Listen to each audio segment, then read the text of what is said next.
scolaire, une journée dédiée et décrétée par l'Union africaine depuis 2016. Le but, asseoir un cadre devant aider à faire face aux défis qu'impose l'alimentation scolaire sur le continent.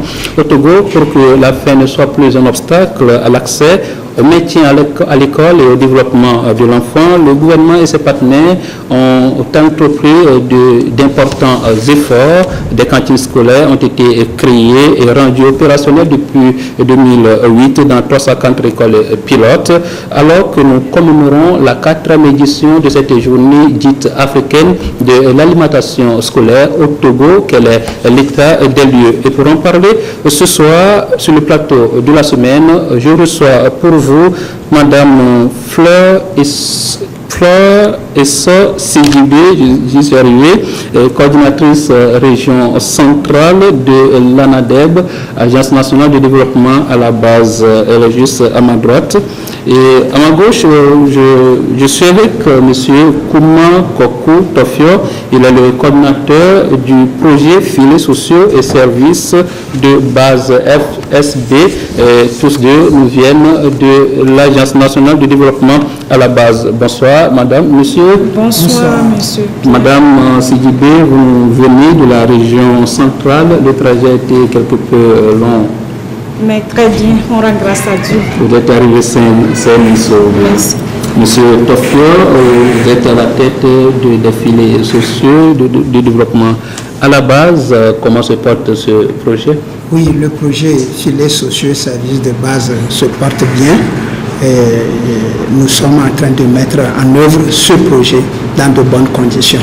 D'accord. Et nous verrons tout à l'heure, au cours de cette émission, si ce projet que contient les filets sociaux de base se porte bien sur toute l'étendue du territoire. Et donc, au cours de cette émission, nous parlerons de la journée africaine de l'alimentation scolaire, la particularité de la 4e édition, les expériences du Togo en matière d'alimentation scolaire et puis les défis de l'alimentation en milieu scolaire. Mais d'abord, cette agence, on la connaît, elle est le bras opérationnel du ministère du Développement à la base.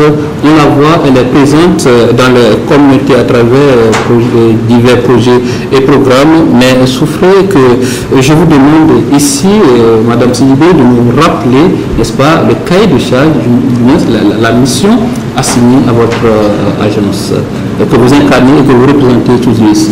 Merci beaucoup.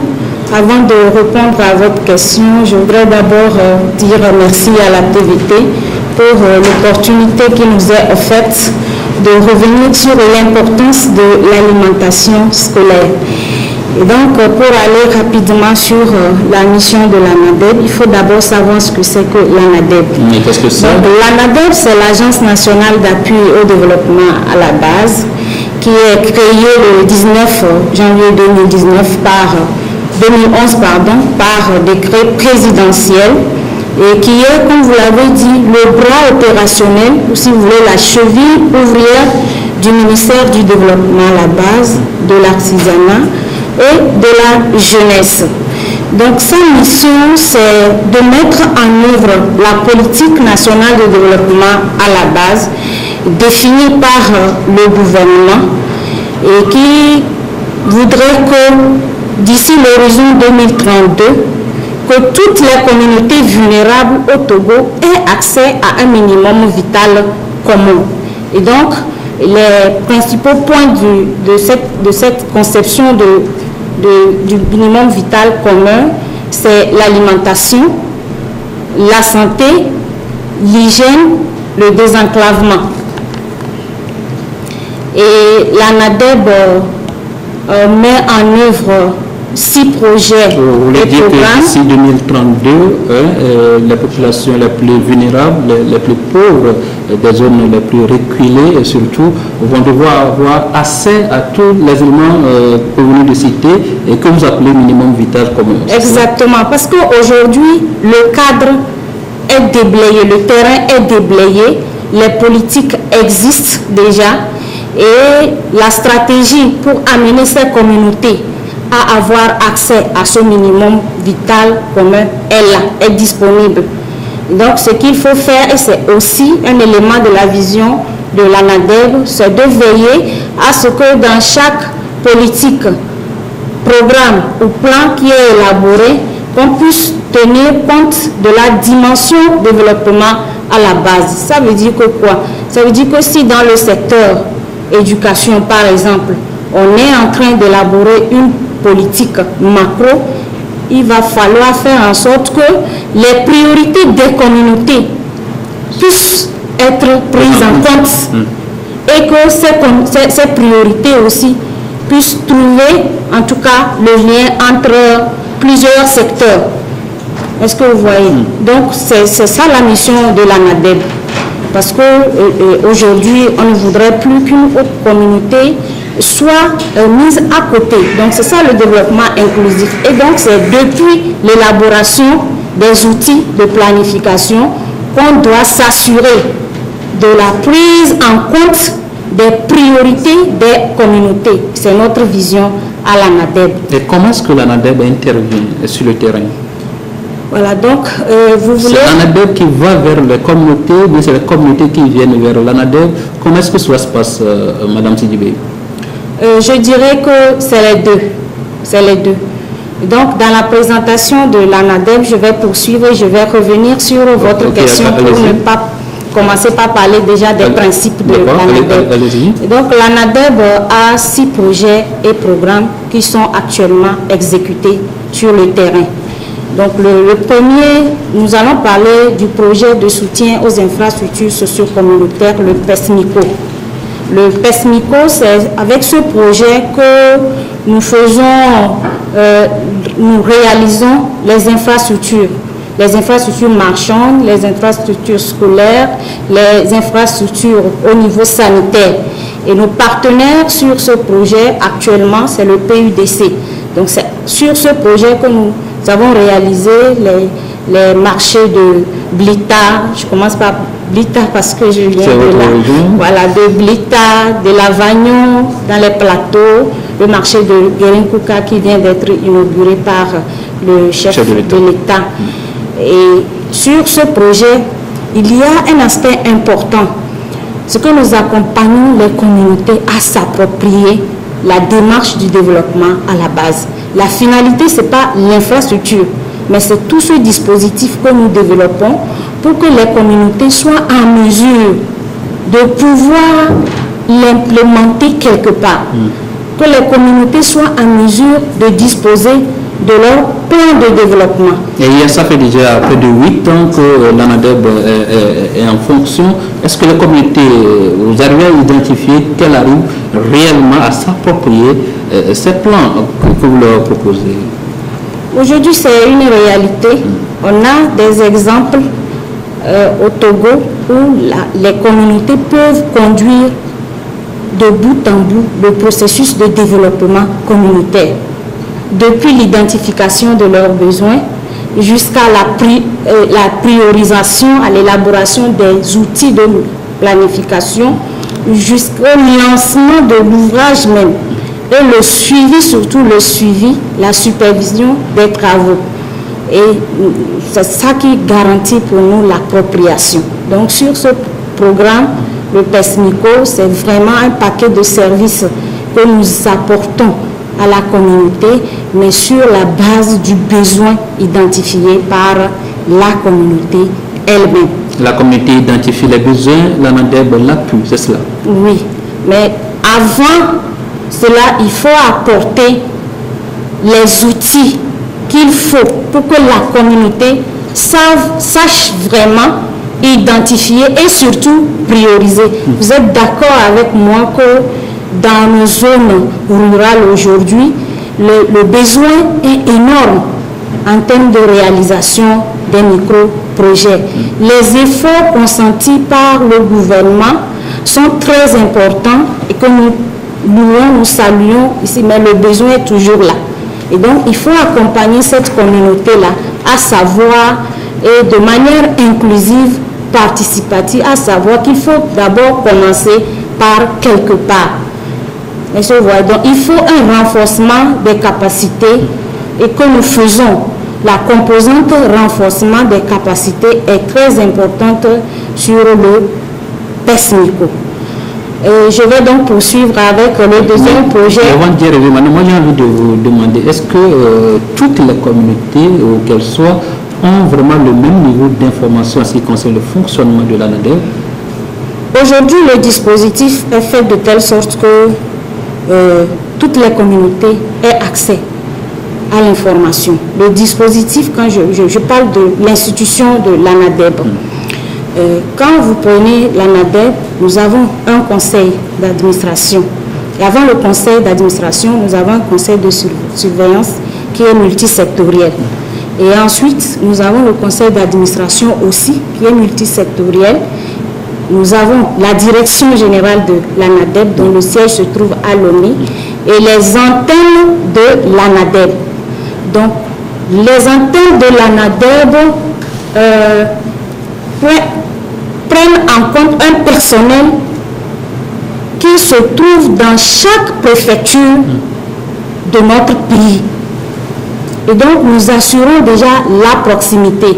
Donc, c'est à travers ce canal que l'information arrive aux communautés. Donc, nous avons un map, une cartographie de nos localités, et quel que soit le niveau, ou si vous voulez, la distance à parcourir ou les difficultés d'accès à une communauté, nous sommes disponibles à aller, à apporter l'information à cette communauté-là, parce que c'est vraiment ça qui est important. Lorsque nous apportons la communauté et l'information à la communauté, le déclenchement est fait. Et aujourd'hui, avec la visibilité, la communication autour de nos actions un peu partout, les communautés ont confiance à l'ANADEB et ils viennent vers l'ANADEB. Donc, ça, c'est sur le projet PESMICO. On va avancer. Allez-y rapidement. Donc, sur le projet PDC-ZU, c'est le projet de développement communautaire en zone urbaine. Ce que nous faisons sur ce projet, c'est la mobilisation des personnes vulnérables pour assainir leur localité. Et vous allez voir que les deuxièmes samedis du mois, les quatrièmes samedis du mois, nous envahissons les villes de Lomé avec le désherbage, le balayage, on cure les caniveaux par ici, on détruit en dehors les dépotoirs. En dehors des premiers samedis du mois. C'est pour accompagner. C'est cela, madame, en dehors des premiers samedis du mois. En dehors des premiers samedis du mois, parce que le premier samedi du mois, c'est tout le Togo qui sort pour assainir le pays. Mais ici, c'est pour accompagner les quartiers défavorisés, à améliorer leur quotidien. Et l'assainissement est un élément très important que souvent les comités de développement à la base, notamment les CDQ, priorisent. Et nous accompagnons cela. Donc sur le PDC-ZU, le projet de développement le projet de développement communautaire en zone urbaine, notre partenaire actuellement, c'est le PAPV, le projet d'appui aux personnes vulnérables, que nous saluons de passage. Et avec son appui, nous arrivons à accompagner certains jeunes, à mettre en œuvre les travaux à haute intensité de main-d'œuvre et à repartir avec une allocation de subsistance. Et le retour est très très intéressant. Les témoignages c'est de l'emploi créé sont là. C'est des emplois temporaires que nous créons, mais qui contribuent à réduire les maladies dans nos quartiers. Et qui font que les gens ont accès à ce minimum dont je viens de parler. Parce que lorsque vous sortez, vous ne retournez plus les mains vides. Il y a un accompagnement financier pour que vous puissiez, en tout cas, retourner à la maison, avoir accès au savon pour vous nettoyer et puis avoir quelque chose au moins pour vous alimenter.